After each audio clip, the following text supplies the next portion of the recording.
Welcome to the Irish NFL show and welcome to our NFC East divisional preview, the division that they used to deride as NFC Least, now absolutely NFC Beast, with the Eagles as top dogs, the Cowboys going to the playoffs, the Giants managing a great wildcard upset of the Vikings. It was all happening in the NFC East last year. But let's start, lads, by maybe talking about the Eagles, who were so close to lifting the Lombardi last year.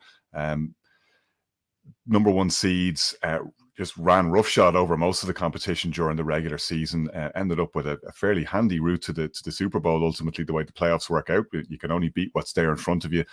Do we think they're going to be able to run it back this year? Brian, might maybe start with you on that one. I don't want to give away some of my picks. I certainly think they're going to win this division. I think they're stacked in many positions. I think it's interesting how this new coaching staff will transition, both offense coordinator and defensive coordinator.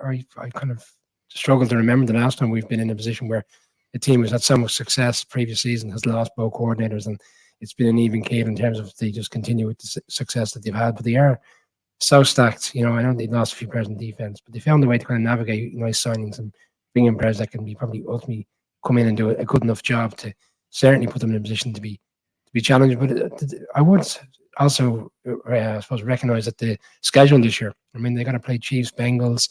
There's a few other teams that they wouldn't have had last year that are really tough, and the Bills is another one. They've got some really strong teams that they're going to have to navigate past, and that would be difficult. Do I see them having the record in which they had last year? No, it wouldn't be for me. I think we might see a slight drop off. Now, whether that's enough for another team in the division to overtake them, I'm not sure. But I don't think it's going to be as smooth sailing as you said in terms of the playoffs as what they had last year. I think there's some very tough games ahead of them that they have to navigate this season. Colin, if you look at the things as Brian has kind of referred to there, which are perhaps not sustainable about what the Eagles did last year, there were a lot of those external things. Like, obviously, you can't account for the healthier roster. The Eagles did have one of the healthier rosters in the league, which is almost invariably the case for any team that makes it deep playoff run. You have to have your best guys on the field for most of the time to be the difference makers that you need them to be. They ended up with a relatively easy regular schedule. Playoffs worked out nicely for them as well. Those things are not necessarily going to line up for them this year. However, if you look at the things that are sustainable, they have enviable roster depth. Pretty much everywhere you look, they're 2 and sometimes 3 guys deep in some positions. Yeah, and while you can't, I suppose, really account for the health, one of the things that you can do and that the Eagles do is they spend a phenomenal amount of money on backroom staff, on trainers, on sports scientists, etc.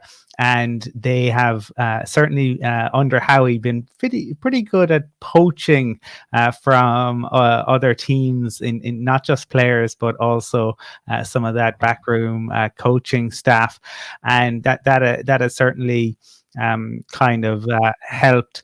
I think the other thing, while look, their change, and Brian is right to point that out, they kind of plan right under Howie for change, right? So they bring in guys who they kind of allow to sit and develop. They play somewhat. Jordan Davis is an example, Nakobe Dean, and they now have a significant number of those Georgia Bulldogs on the defensive side of the ball.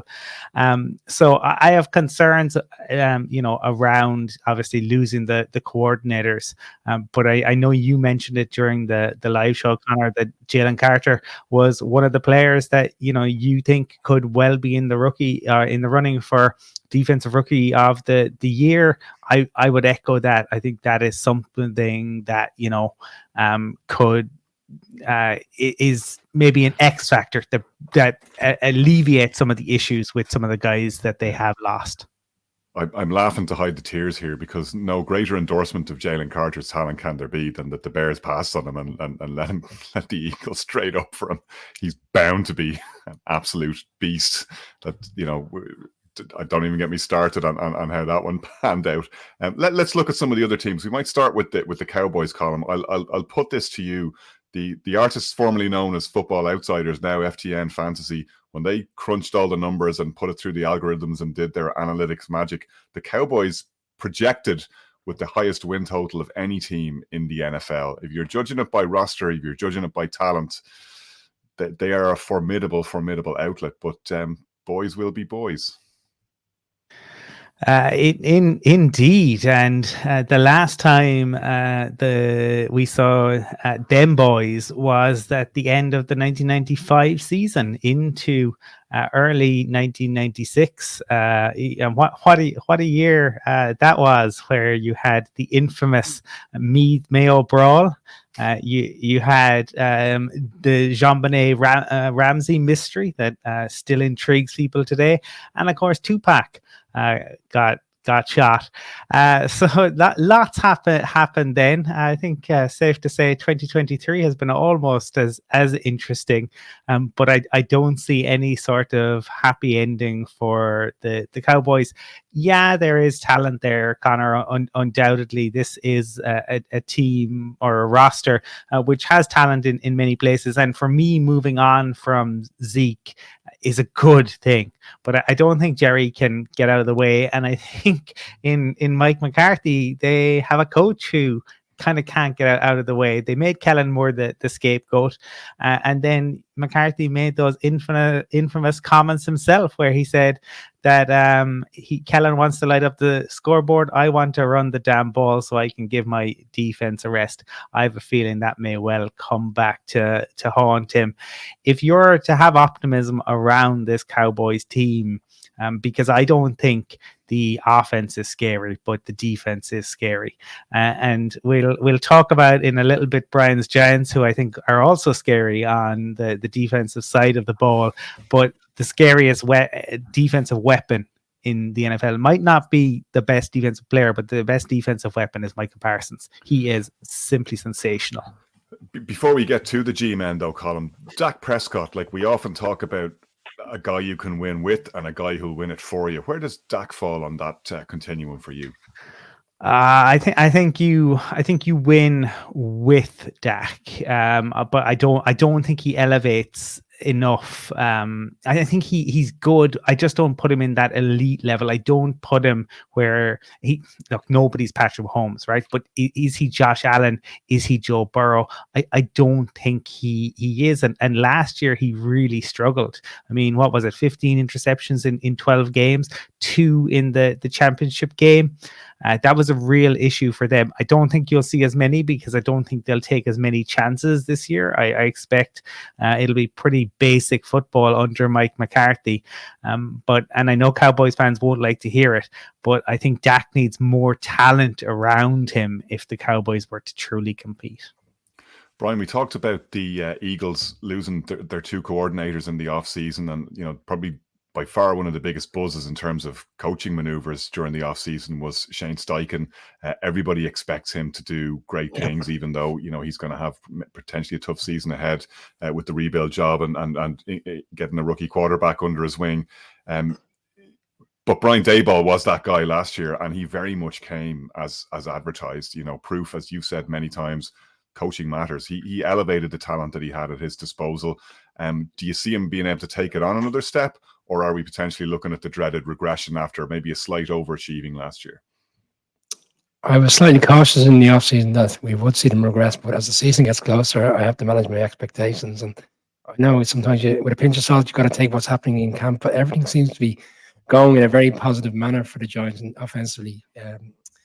You read all the reports of what him and Kafka are scheming up for the season, and we saw snippets of it last week in the preseason when they went up against the Panthers once in terms of defense and went up and down the field and very quickly. And it was probably the most explosive I've seen the Giants for quite some time. And some of the play calling was outside of what we would have saw last year. And a lot of it's down to the resource that's now available. You've got Paris Campbell and you've got Darren Waller, but again, a lot of unknown questions around where these players can stay fit because they've all had their injury concerns.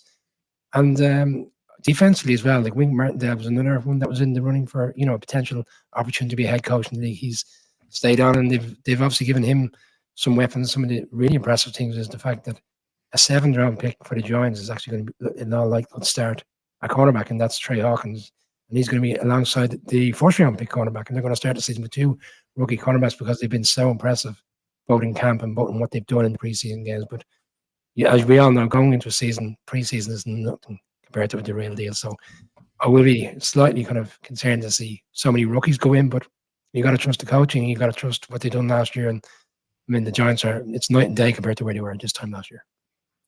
Do you see, though, the possibility that they could get out of this division again this year? I mean, it's rare enough that you see the same division send 3 teams to the playoffs in back-to-back years. That's a lot to ask. Giants will be one of my wildcard selections, and I genuinely do that. I'm looking on paper and looking at the team that they have and what's at their disposal, both offensively and defensively. And Colin touched on it there recently with the Isaiah Simmons trade from the Cardinals for a 7th-round pick, and Colin rightly called out he wasn't utilised properly in the Cardinals' defense. He was the 8th pick in the 4th round only a couple of years ago, and the Giants are picking him up for a 7. They always felt the Giants would go in for a linebacker. I felt it would be after the cut downs, and they find a linebacker. They had Anthony Barr in last week, who was with the Vikings previously and the Cowboys last year. But I think he's an upgrade. We've been lacking a linebacker that can help and support what we saw last year, which was a defense that couldn't stop the run game. So I do think they'll make the playoffs this year. I think they not necessarily win the division, but I think certainly in the mix to be a wildcard team again. Which brings us around to the Commanders, and maybe I'll kick off here because I know I've been quite down on the Commanders during the off season. One of the interesting things that came up at the live show was somebody said the best off-season move. We were talking about best free agents and best drafts and so on, but the best off-season move, I think it was your point, Colin. I'll give you due credit for it, that the best move in the entire off-season was Josh Harris taking over the Commanders. Like, actually getting Dan Snyder out of there is probably the biggest lift you could give to a franchise that has been trending in the way that the Commanders have been. I was quite down on them because I just don't know how this interregnum is going to pan out. And I guess you could take it either way. I know, Colin, you were saying they actually could be one of the dark horses, that there's a lot of talent sprinkled on both sides of the ball. You got Scary Terry. We're not entirely sure how Sam Howell is going to go, but there are flashes, certainly, what he showed last year and what we've seen of them in preseason. I thought it was well worth watching that preseason tussle with the Ravens. We can write these games off as meaningless, although you do so now at your peril, given the way that John Harbaugh reacted to the media after that game, because of course the Commanders managed to end the famous / infamous, depending on what perspective you come at it from, Ravens preseason winning streak of games, which was at ridiculous proportions prior to this loss by a field goal in the end. But the Commanders look really happy with themselves. They've had really well-attended practices. The fan base is getting back into it. You don't imagine Ron Rivera sitting down. They brought in Eric Bieniemy from the Chiefs. I think that's another one that's going to be very interesting to watch. Bieniemy, of course, wasn't calling the plays in Kansas City, and that's perhaps held him back in terms of his coaching ambitions. Obviously, there's a lot more to why Eric Bieniemy hasn't been given a shot as a head coach, and it's pointed fingers at the lack of diversity and inclusion in the NFL at the coaching level. Unfortunately, that's one of the suspicions over why he hasn't got that shot. He's now in sole control of the offense for the first time.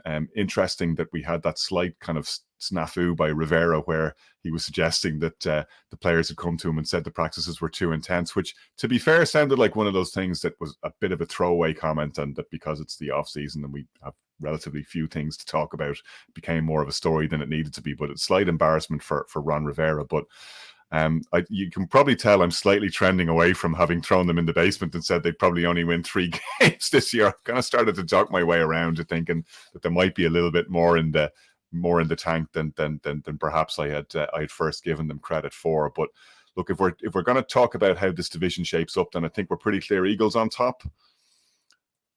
Do we think that the Giants could possibly displace the Cowboys for second place? That would be my selection, yes. If I was being very bold, I would say that this division will send 3 teams to the playoffs, and the team that misses out will be the Cowboys. Spicy. Is that your sorry? Just so is that your this is the Brian O'Leary moment for Colin Cronin this year, where you're suggesting this is the Commanders? Is this the one that's going to be going up there? Yeah.